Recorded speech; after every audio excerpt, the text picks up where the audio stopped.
Welcome to the Karen Show, but oh, I'm not that Karen.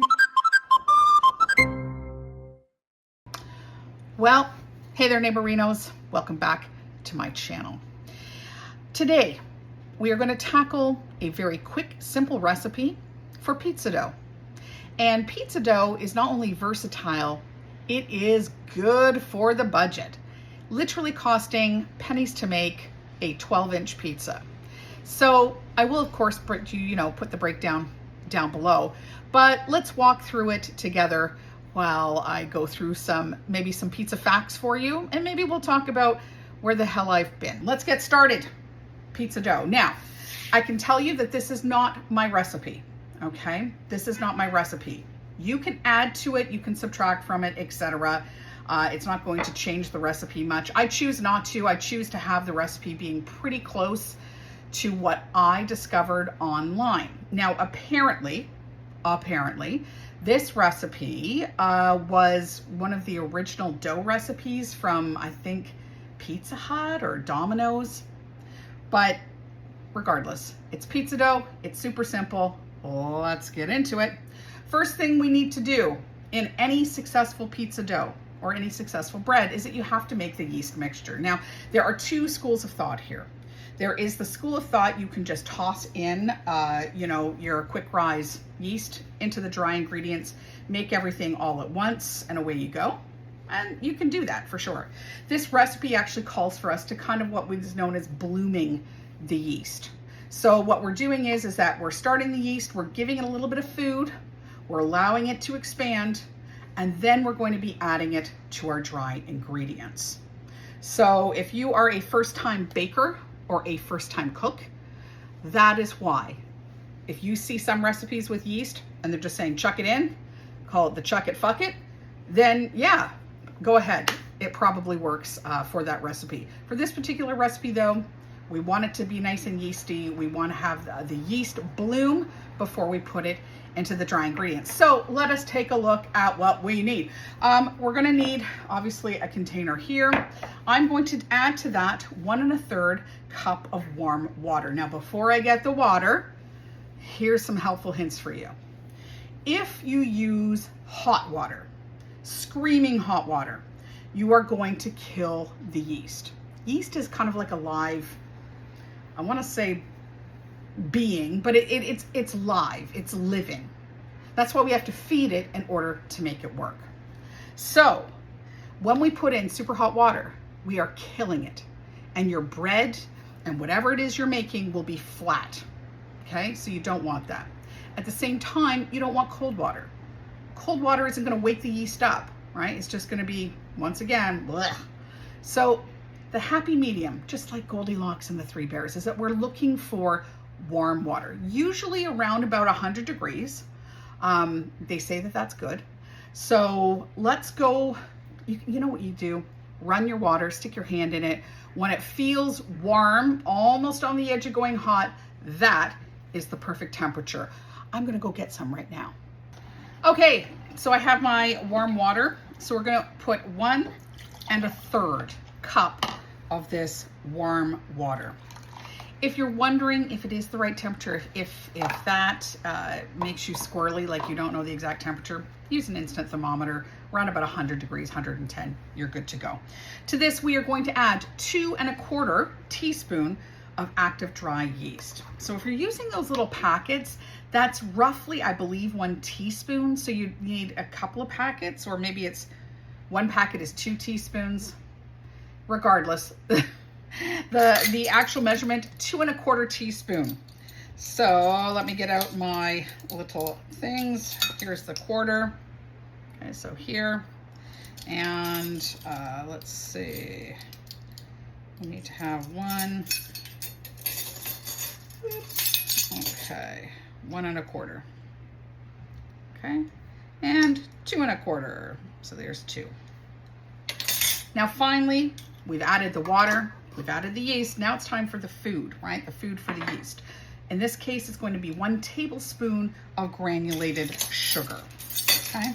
Have I tried it with other kinds of sugar? No, I haven't. I'll be so for reals.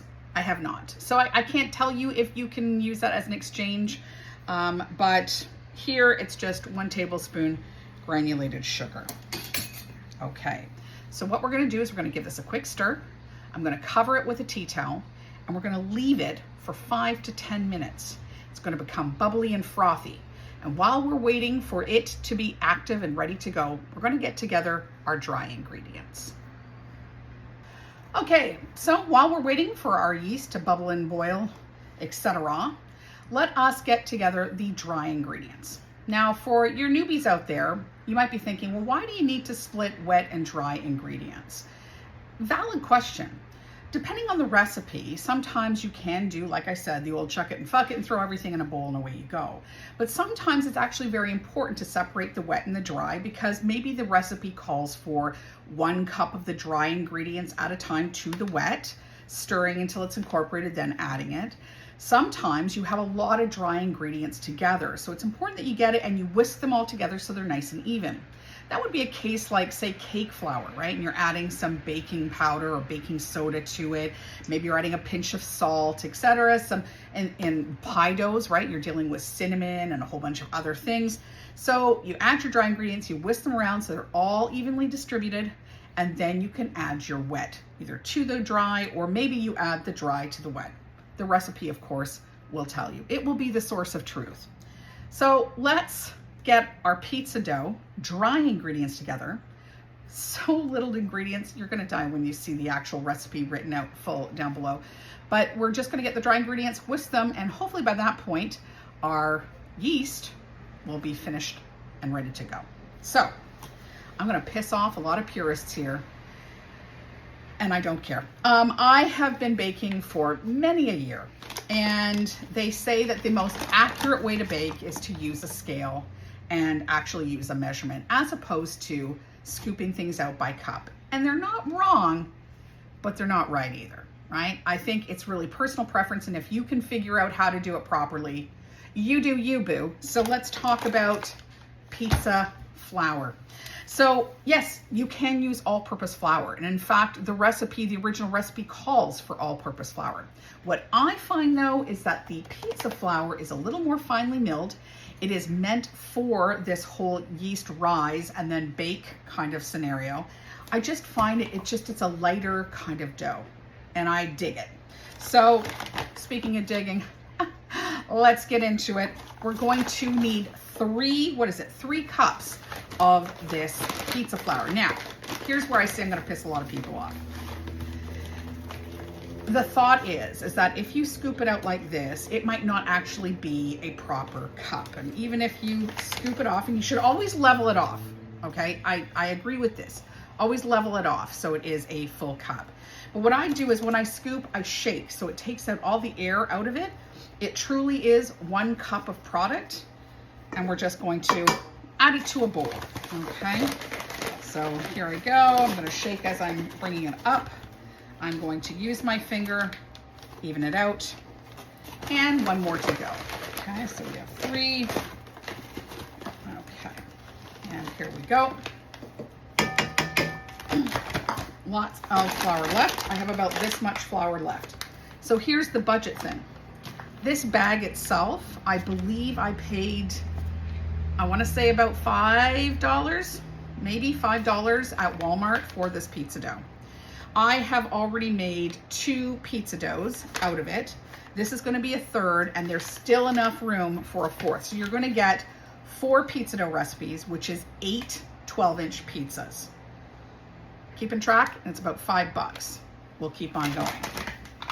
Okay, so we've got our pizza flour in there. Now we need 1 teaspoon of salt before we whisk it, okay? Whisk it for the biscuit. Okay, 1 teaspoon. So here we go. Gosh, any slower and I'd be a freaking sloth. Okay, 1 teaspoon of salt. Once again, make sure that it's even. You're not, listen, if the recipe calls for a heaping, well then you measure that shit with your heart. But this one just says 1 teaspoon, and you probably shouldn't be heaping, salt in. Anyways, 1 teaspoon in. Now we need to whisk this, okay? So I have a little whisk that you can buy at the dollar store. Or if you have like the big stainless steel whisk, you know, give her 90 on that too. And what I'm gonna do is I'm just gonna whisk everything around and around the bowl, okay, like this, so that the salt is evenly distributed in this bowl. We still have a few more minutes to wait for the wet ingredients. Can I tell you what happened last time I made this pizza recipe? So I have a KitchenAid. You're going to see that when we start actually making the dough. And I don't know what was going on that day. I don't know if it was just me being a menopausal mama, but I put the dough, or sorry, the powder, okay, so the flour, etc., onto the KitchenAid. I put in the paddle because I'm gonna start to mix the wet ingredients. And I thought I would lock down the head. There's like two sides to the KitchenAid. There's a locking mechanism which locks the head in position, and then there's the speed on the other side. And for whatever reason, it was opposite day in my head. I hit the speed button, full throttle, full freaking throttle. And flour went into every nook and cranny on my kitchen counter, shot all over the place. I was covered in flour to the point, like, you know, you take off your glasses and you got like the white face and like the eyes are still stick. I looked like I'd been in a Looney Tunes episode where, you know, Coyote gets blown up by a bomb. I was unimpressed. I may have said a few colorful words. I then went and swept it all up, threw everything out, thought, all right, bugger this. I'm going to try this again. Ladies and gentlemen, do you know what I did? I did the exact same thing. Like, where the hell was my head? This is why I want to blame it on menopause. I felt like I had menopause brain that day. And flour, once again, shot clear across my kitchen. I was so angry. So once again, cleaned everything up, started over. So let me tell you something. When I finally did eat that pizza, it was good. It was good, but man, did I ever have to work super hard for it. And that just, man, that pissed me off. So let's find out how much time we have left on our timer. Hey, Google, how much time is left on my timer? You've got 2 minutes and 14 seconds to go. 2 minutes and 14 seconds. Seconds? Starting Seconds. timer for 2 minutes and 14 seconds. And we're starting now. This is where home automation drives me bonkers. Hey, Google, cancel 2-minute timer. No problem. Consider the timer canceled. Let's go check on the yeast, see if it's nice and bubbly and frothy, and we'll take it from there. As a side note, I'm sorry if I went and set off all of your frickin' Google home items. I hate when people do that. They call out to Alexa or to Google, and then if you're watching the video, all of a sudden your stuff is going off in the background. So deepest apologies. Let's look at the yeast. You'll see here that the yeast is frothy on top, okay? Kind of there's kind of like the liquid and mixture on the bottom. That's exactly what we want. That means that the yeast is active, ready to go, and it's gonna help our dough rise.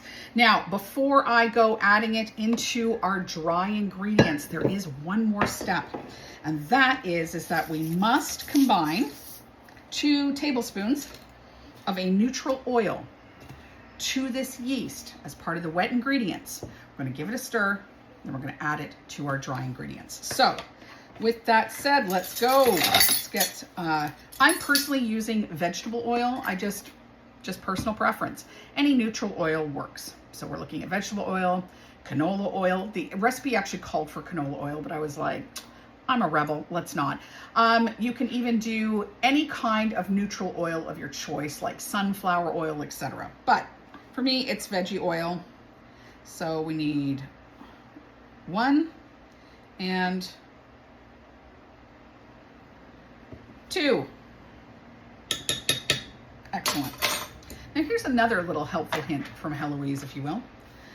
A lot of people don't realize this, but using metal spoons in certain recipes actually will mess that recipe up. There's something, science, I don't know, something goes on with it. So a lot of the times I will err on the side of caution, and I'll either use a rubber spatula or I will go back, old-fashioned me, back to wooden utensils. So I've got the oil in there. I'm just going to slightly stir the yeast, okay? The object here is not to kill it all off. We want it all nicely incorporated. That's great. Now we're going to, of course, add it to this item, okay? What's going to happen is we're going to stir it in until it's what we know as shaggy dough, okay? When something is shaggy dough. What does shaggy dough look like? I'm about to show you. So, to the dry, here is the wet. I use my lovely wooden spoon. If you're Gen X, you remember the wooden spoon, don't you? There had to have been some kind of author or some kind of freak show that was like, you know what, beat your kids with a wooden spoon. My household, we had what we lovingly referred to as the 1905, because that was the serial number on the back of this big extra large headed spatula. So my mom would, the threat alone of get me the 1905 was the thing. Struck fear and terror into all of our hearts. Okay, so what is shaggy dough? I'm going to show you. This is shaggy dough. You see how it doesn't look like it's incorporating. It's like got pieces and parts. This is where I wish more people who did recipes actually showed you what they meant when they say things like shaggy dough, or even, and if you're a Schitt's Creek recipe, fan, you'll remember fold in the cheese, right? Well, show me how to fold in the cheese. But in this case, it is a shaggy dough. Now, here's where another helpful hint comes from. If you wet your hands before handling dough, it will not stick. And a lot of people think, well, why can't I just stick my hands in flour or put flour down, when I'm rolling out dough, etc. Couple different reasons. When you add flour to your hands, where is that flour going in the recipe?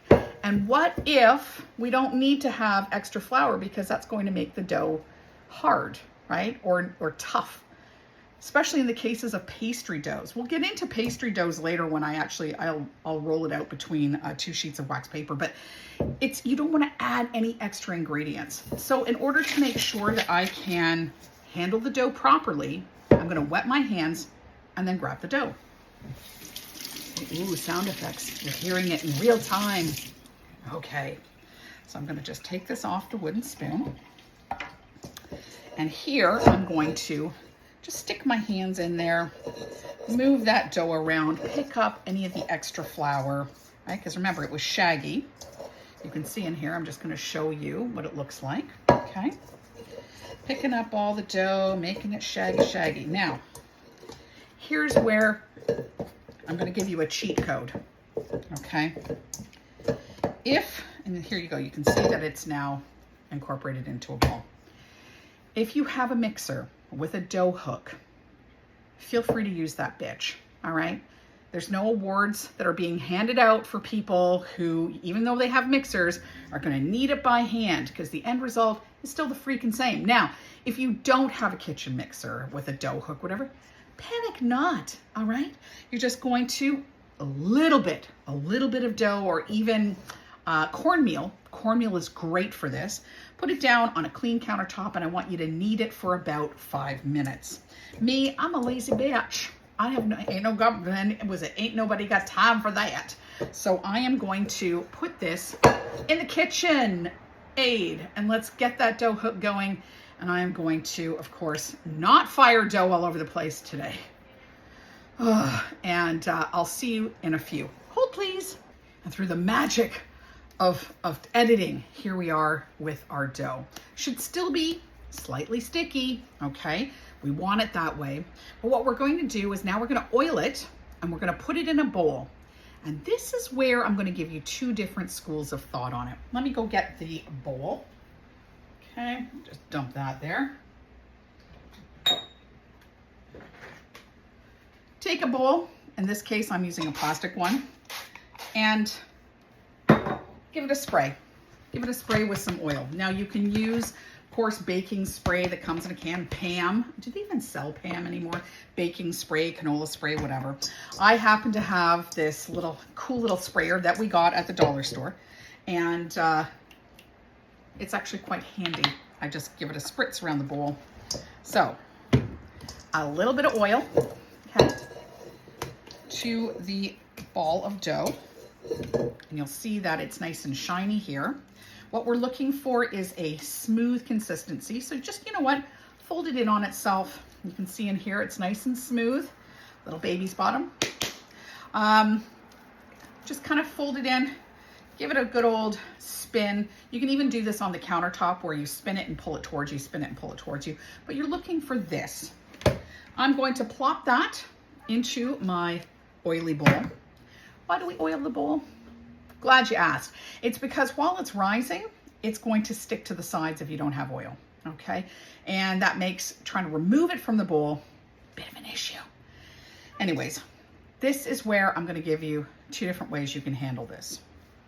First way is cover it either with a tea towel or whatever in a nice warm part of the kitchen and let it rise till it's about double in size, which basically means till it's around about here in the bowl, okay? You'll know, trust me, you'll know, it'll be very full and puffy. At that point, you can punch it down, split it in 2, and then use that for your pizza dough. Here's what I like to do though. I like to do a fermentation kind of process called cold fermentation. And what we do is we take this dough and we actually put it in the fridge, anywhere between 24 to 72 hours. A lot of really good pizza places, authentic pizza places, will do this as a similar kind of technique. There's a couple of reasons that they do it. First of all, they can prep better because they know exactly how much dough is in their par levels. But there's actually a different reason for it. It makes the dough lighter and fluffier, and it's not as harsh on your stomach. I don't know if you guys ever had this, but sometimes when I would go out for pizza, I love pizza, but it would just feel heavy, you know, like it was heavy in my stomach. It was just, it wasn't bad, but you know, it was just all right. If you have the cold fermentation and you go for 24, 72 hours, it gives the gluten time to relax. And when that happens, it has a different kind of process. A chemical process is happening in the dough, and it makes it lighter. So lighter, fluffier, way easier on the stomach, and I don't feel like I've eaten a brick by the time I consume my pizza, okay? So this is where our roads will diverge. Choose what works for you. Either have it rise, split it in 2, use the dough that night, or if you've got time, make your dough, and just like this, I'm gonna put a cover on it, slap it in the fridge, 24 to 72 hours. So now let's talk about what we do when we actually have our dough. This is where the pennies comes in, budgeting. You can split this dough into 2. It will give you 2 12-inch pizzas, okay? You can throw it in the freezer. You can make this ahead. This is what I'm doing. So I'm making a bunch of pizza dough, putting it in, like divvying it up, putting it in a Ziploc bag, taking all the air out, throwing it in my freezer. That way, when we do want to have pizza, it's just an easy, quick grab and go. All we have to do is buy the cheese and the pepperoni or whatever toppings that we want. So it makes it really, really easy. Okay, the other thing you can do with the pizza dough, not just for pizza, you can make calzones. Don't know how many people out there have tried calzones. I used to be heavily addicted to calzones back in the day because I worked at a restaurant that sold the most amazing calzones. So you can use this for calzone recipe as well. Basically anything that calls for pizza dough, yeah, Bob's your uncle, here we go, okay? Easy to make, pennies on the dollar. It's a no-brainer, and it's certainly going to help meal prep, and it's going to help you save some dough, okay? Oh, damn, I kill me. Anyway, I'm gonna pop this into my fridge. In 72 hours, I'm gonna take it out, and I'm literally just gonna split it in half. You punch it out, you throw it down on a counter, you split it in half, and there you go, okay? Oh, one thing that you should know, if you're going to do the fridge kind of trick, you have to let the dough come to room temperature before you can use it. So if you know you're gonna have pizza that night, take the dough out the night before, just toss it in the fridge. Then in the morning, throw it on the counter, let it go. okay? It needs to be room temperature, or else your dough's not gonna stretch. It's not gonna be great. Whew, glad I almost forgot that tip. Anyway, that is it. That is all. I'm going to end with a picture, of course, of some pizza I made with this pizza dough. Simple, easy, budgetary friendly. I hope you will join me for further videos. I hope that we have some kind of discourse between you and I. You can tell me kind of things that you want or questions that you have. I certainly will answer them. If you are watching any of my previous videos and I reference an email address or even a website, those are pretty much defunct now, okay? So I apologize. You're gonna have to contact me in the comments. If you're on TikTok, by all means, send me a message. But that's it, that's all. I hope that you go out there and you try this pizza recipe, this pizza dough recipe, and you let me know, first of all, how did it taste? What do you use the pizza dough for? I think that's it. Come back next time. We'll do some more baking and some chatting together. Hope you're having a good day. My God, I'm struggle busting. I need a cup of coffee. All right, I'll talk to you later.